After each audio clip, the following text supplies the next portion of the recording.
Штета е што и после 30 години државата не успеа ниту да го превенира обидот за атентат над првиот претседател Киро Глигоров, ниту пак да открие кој стои за тој обид.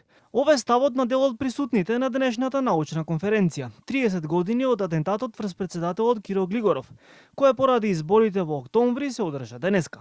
Поранешниот министер за внатрешни работи Павле Трајанов смета дека надлежните институции направиле низа клучни грешки веднаш по атентатот, поради кои тешко одело пронаоѓањето на извршителите. Добивме до сериозни информации дека од српските служби, поранешни служби или припадници на военно-разузнавачките служби, во соработка со наши припадници од одбрана и од службите за безбедност, кои биле поврзани, цело време биле во иста, да речеме, армија, дека најсигурни информации имавме тоа дека тие структури го организирале, направиле атентатот.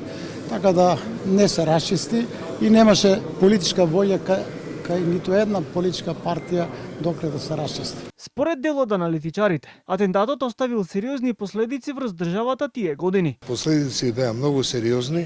Македонија што живееше еден мирен живот, доживеа едно време на турбуленција и расторење на таа коалиција што ги доби изборите 94-та година. Обидот за атентат се случи на 3 октомври 1995 година во 9 часот и 50 минути во близина на хотелот Бристол. Бомбата поставена во автомобил Ами-8 експлодирала кога автомобилот на претседателот минувал покрај неа, пошто Глигоров се здобил со сериозни повреди во пределот на главата.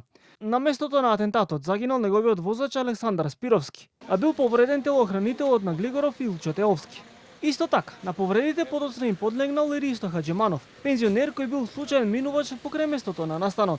Иако истрагата формално се водеше со години, сепак никогаш не се открија ниту извршителите, ниту нарачителите.